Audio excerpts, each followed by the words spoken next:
focused on Unit 4, but it's a cumulative course. You're going to see some Unit 3, you're going to see some Unit 5, but the emphasis is going to be on Unit 4. As always the case with AP Daily, you've got a PDF you can access to see these questions on your own. If you'd like to answer them first and then follow along, feel free to do so, or simply pause as I go. All right, let's get into this. FRQ number 1. Let's read and define first, because we have to define the problem before we can do anything else. Assume that an economy is in long-run equilibrium. Didn't even know that. Assume that consumers wish to hold less money because they use credit cards more frequently to purchase goods and services than cash. That long-run equilibrium is going to be important. Highlight this. Mark this up. Make sure you know what the situation is as you get into the question. That tells us that output is equal to full employment. It also tells us that unemployment is equal to the natural rate. Part A.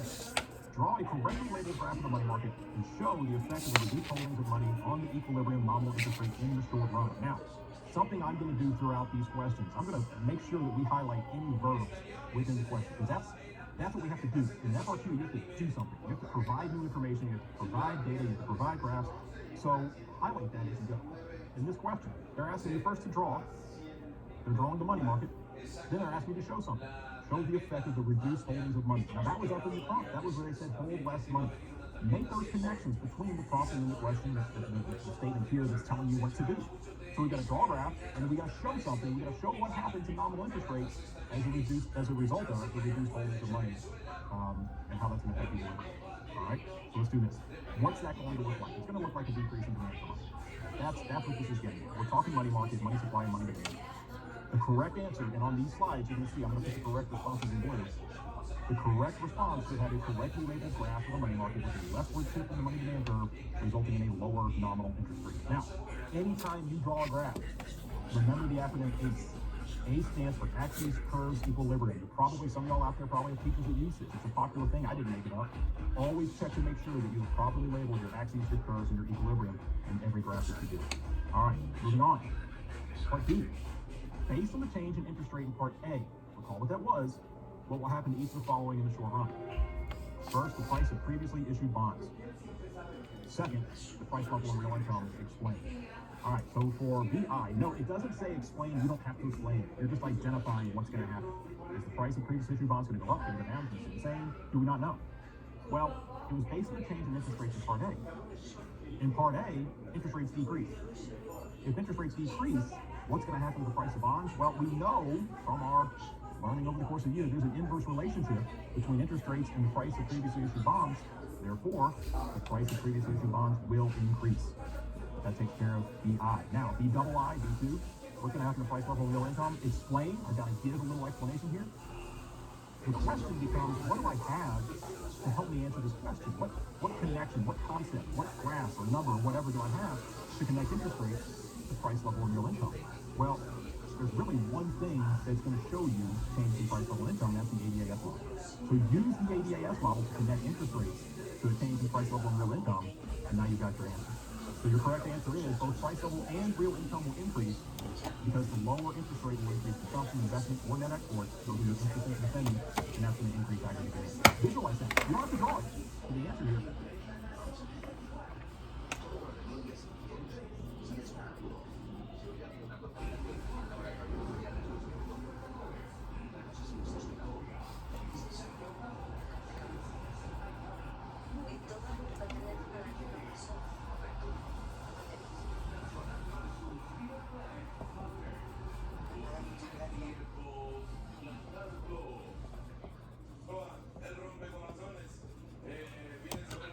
So visualize that, draw it off on the side for some sketches, and just allow yourself to see how that's going to cause the increase in price level and real income.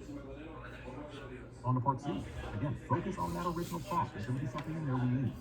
With a constant money supply, based on your answer to Part B2, will the velocity of money increase, decrease, or remain the same, or is the change indeterminate? Once again, we have a constant money supply. What do I have that's going to help me answer this question? The reference to velocity of money is important. What tool do I have that actually addresses the velocity of money? Equation of change. MV equals PY, or you may have learned MV equals PQ, same thing. Connect that to what we just did in Part B2. In Part B2, we learned that both price level and real income are going up, which means the entire right-hand side of this equation just increased. Nominal GDP increased. If money supply doesn't change, what's going to happen to the velocity of money when there's only one option? The velocity of money has to go up. So my correct answer, the velocity of money will increase. Use the tools that you have. This equation is a tool for you to use to understand what's happening in these questions. Okay? On to part B. Assume the country's banking system has limited reserves. I'm going to need that information. If the central bank wishes to reverse the change in interest rate identified in part A, what open market operation would it use? All right, so they're talking about using open market.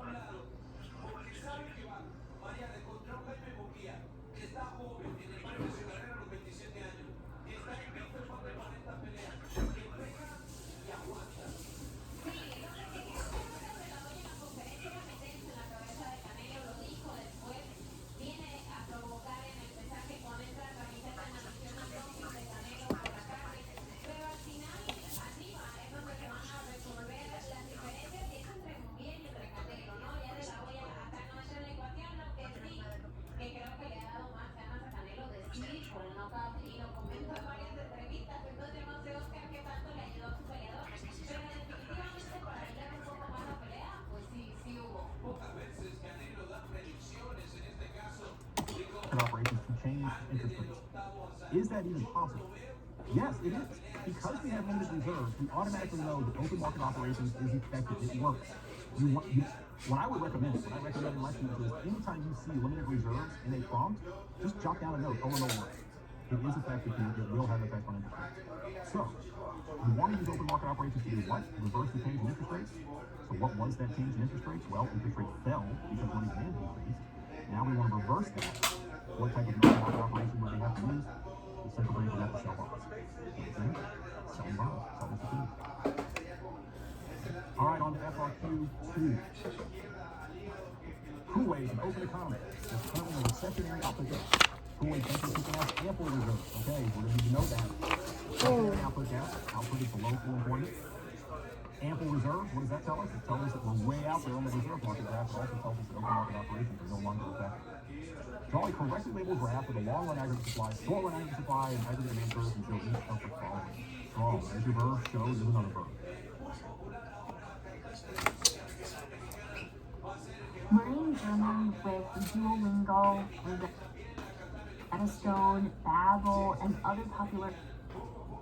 Current equilibrium real output and price level, Y1, PL1 respectively. Full employment, YF.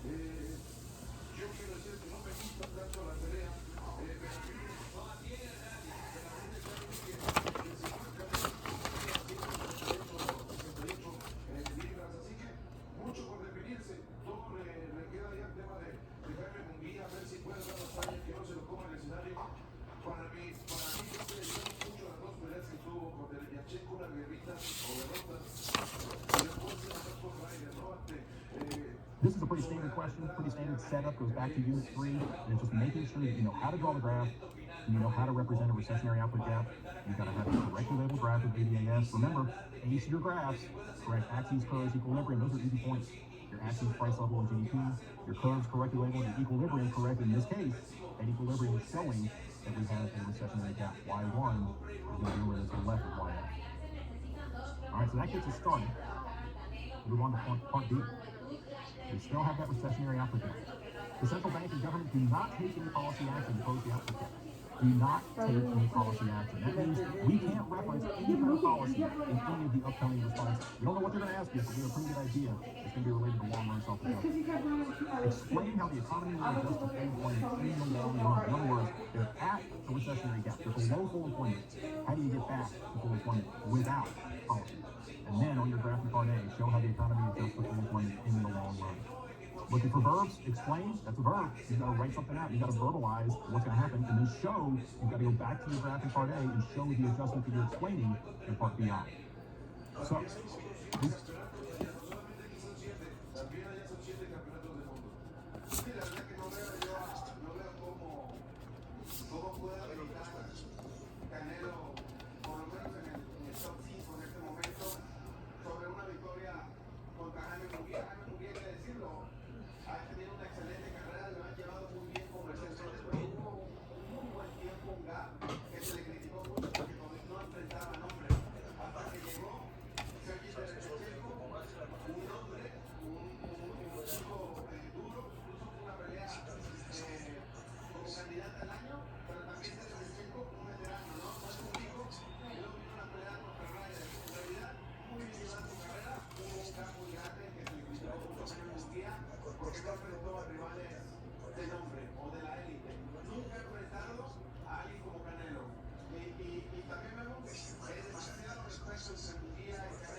rate for long-line self-adjustment every time. A change in resource prices leads to a change in SRAS. So in this case, you're going to have a decrease in either nominal wages, input prices, expected inflation, any of those will do, causing SRAS to shift to the right. We need to show that on our graph in part A, and that's what should look like. SRAS shifts to the right, resulting in output back to full employment level.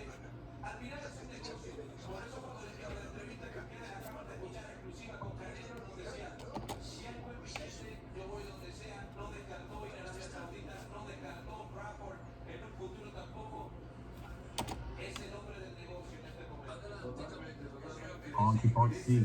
Suppose now Kuwait's government is unwilling to wait for the long-run adjustment process. The marginal propensity to consume is 0.8. Equilibrium real output is 500 billion, and full employment is 540 billion. They're telling us right here we have an MPC of 0.8. Automatically, my mind is going to multiply. They don't have to ask a multiplier question, but this is again one of those little hints that they're giving you.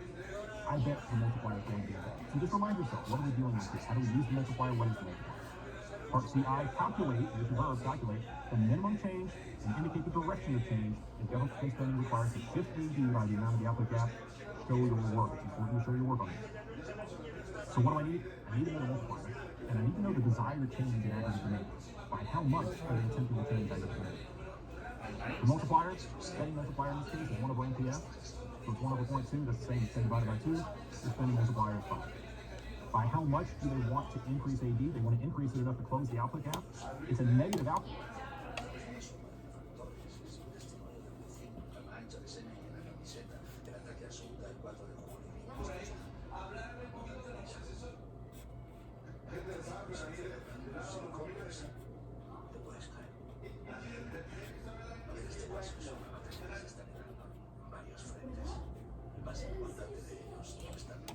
Output gap of 40 billion, so they would like a positive 40 billion change in aggregate demand. So 8 billion is equal to 40 billion divided by 5. The answer is 8 billion. You would take the $40 billion output gap divided by your multiplier of 5. They would need to change government spending by $8 billion.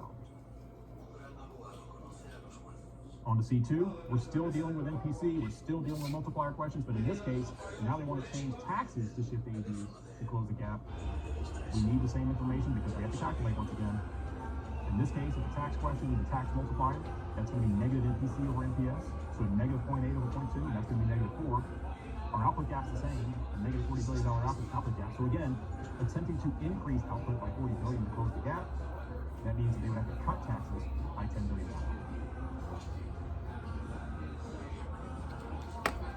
Hi, we're visible. We're the wireless company with nothing to hide. Hidden fees? On to part D, soon instead. Kuwait's central bank takes action to restore the economy to full employment by influencing investment spending. So I correctly labeled graph of the reserve market show the effect of the actions taken by the central bank on the policy rate. We're still at a recessionary gap in this case. Instead of assuming set, so forget what you just did with the multiplier and how we had a separate situation. Forget about all the other things. Now we're looking at the central bank. They're going to take action. They want to influence investment spending by manipulating interest rates. We have to make sense of this. We know they have ample reserves, which means open market operations doesn't work. The abbreviation we use in our class, my students suggested this one is NOMO. No-OMO. Open market operations doesn't work in this case. It's not an effective policy. NOMO, we can't use it. Where do we go? Now we go into the interest rate. So we're going to draw, there's your verb, correctly label graph of the reserve market, and then we're going to show another verb, the effect of those actions on the policy rate. The correct answer?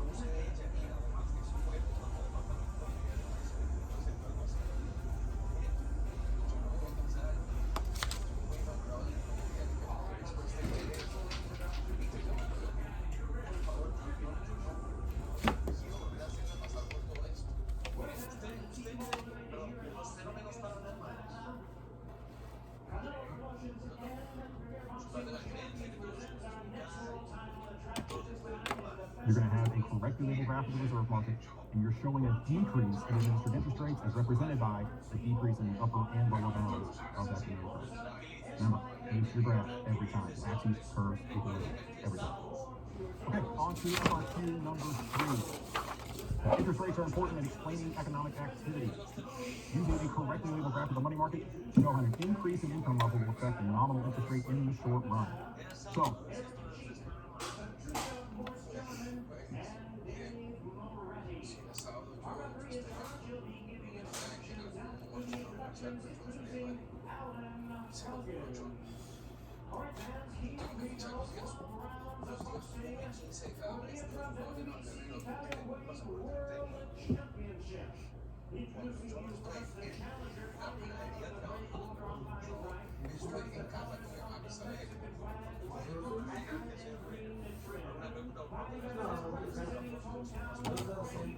for the money market again. Show, there's your verb, how the increase in income level affects nominal interest rate. So we're drawing the money market graph, and we've got to interpret how this increase in income is going to affect things. So that's a direct connection. As income increases, the demand for money increases. We have more money, we're going to spend more money. So demand for money increases, we want to show that on our money market graph with a rightward shift to the money demand curve, and that's going to result in an increase in interest rates. Ease your graphs. Never forget, I almost forgot there. Don't forget to ease your graphs. Part B, using a correctly labeled graph of the global funds market. Show how a decision by households to increase saving for retirement will increase the real market interest rate in the short run. So now, switch gears.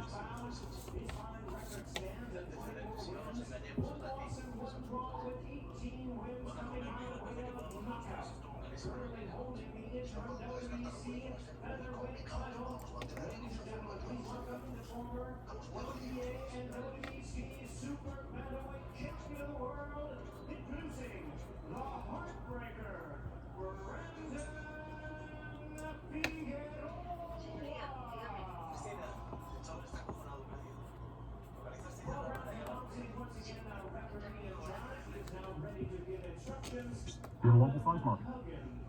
You've got to show how increased savings by households is going to affect real interest rates. Savings are on the supply curve. Good way to remember that. S for supply, S for savings. So we're in the local funds market. That's where local funds come from. Savings. That's going to increase the supply of local funds. We want to show that. Always ace your graphs. Don't forget that time. That increase in supply is going to cause real interest rates to fall, leading to lower interest rates. And we'll talk about what happens next in other questions.